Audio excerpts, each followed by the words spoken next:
Perang sesungguhnya di Ukraina telah dimulai. Pemerintah Rusia selama ini menegaskan bahwa apa yang pasukannya lakukan di Ukraina bukanlah perang ataupun invasi, melainkan operasi militer khusus. Dalam sebuah video yang diposting ke Twitter oleh reporter Daily Beast Julia Davis, yang juga kreator Russian Media Monitor, Senator Morozov juga terdengar berbicara tentang konflik yang sedang berlangsung dengan Ukraina. Tahap kami melakukan operasi militer khusus sementara Ukraina dan juga seluruh Barat mengobarkan perang hibrida yang kuat sudah berakhir. Hari ini kita perlu memahami perang yang sesungguhnya telah dimulai, katanya. Kita tidak bisa menunjukkan belas kasihan kepada siapapun lagi. Kita harus mengubah persepsi kita sendiri. Dengannya kita memasuki operasi militer khusus ini. Mereka semua berperang melawan kita. Kita perlu melindungi Rusia. Kita perlu menyelamatkan rakyat kami dan melakukan segala kemungkinan untuk menghancurkan Barat, yaitu Barat, kata Morozov. Pernyataan Morozov yang juga anggota Komite Urusan Luar Negeri Dewan Federasi Rusia muncul saat pertempuran berlanjut antara militer Ukraina dan Rusia.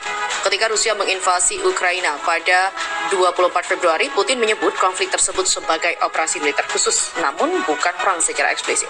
Namun, selama beberapa minggu terakhir, Ukraina terus bekerja untuk memukul mundur militer Rusia, memaksa beberapa pasukan Moskow untuk mundur dan juga memungkinkan Ukraina untuk merebut kembali kendali atas beberapa wilayah. Dan ini bukan lagi perang hibrida, kata Morozov. Ini adalah perang yang nyata, terbuka, modern, dan kita harus siap untuk itu. Pada hari Jumat, Kementerian Luar Negeri Ukraina mengatakan bahwa setelah pasukan Ukraina membebaskan wilayah Izium dari kendali Rusia, sebuah kuburan massal ditemukan.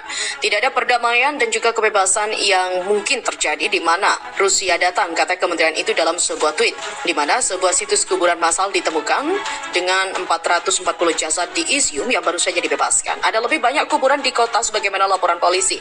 Semua orang ini juga meninggal selama 6 bulan pendudukan. Ukraina juga berhasil merebut beberapa wilayahnya dari penguasaan Rusia setelah menggunakan senjata bantuan Amerika Serikat dan juga pihak Barat. Rupanya penggunaan senjata dari Amerika Serikat dan juga Barat sejauh ini juga sangat membantu pihak Ukraina. Setelah beberapa wilayah yang sempat dikuasai berhasil direbut kembali, Rusia pun mulai melancarkan serangan balasan. 2 hari lalu, kampung halaman Presiden Ukraina Volodymyr Zelensky dihujani Rusia dengan rudal. Akibatnya bendungan di wilayah tersebut hancur hingga merendam ratusan rumah warga. Rusia sepertinya tak ingin kecolongan lagi. Kejahat senjata bantuan Amerika Serikat dan juga Barat ampuh memberikan perlawanan hingga beberapa wilayah lepas dari penguasaannya. Karenanya, Kementerian Luar Negeri Rusia memberikan peringatan keras kepada Amerika Serikat. Mereka juga meminta agar Amerika Serikat dan sekutunya tak lagi memasok rudal ke Ukraina. Namun bila Amerika Serikat dan sekutunya tak mengindahkan, Rusia menganggap sama seperti Ukraina.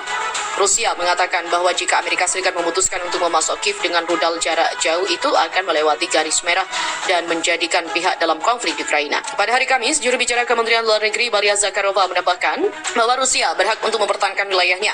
AS juga telah secara terbuka memasok Ukraina dengan sistem roket peluncuran ganda berpemandu GMLRS canggih yang ditembakkan dari peluncur sistem roket artileri mobilitas tinggi yang dapat mencapai target hingga 80 km jauhnya. Jika Washington memutuskan untuk memasok rudal jarak jauh ke Kiev, maka itu akan melewati garis merah dan akan menjadi pihak langsung dalam konflik. Para pejabat AS juga mengatakan Ukraina juga telah berjanji untuk tidak menggunakan roket AS untuk menyerang Rusia sendiri. Peluncuran HIMARS juga dapat digunakan untuk menembak rudal taktis ATACMS jarak jauh yang dapat memiliki jangkauan hingga 300 km. Seorang pejabat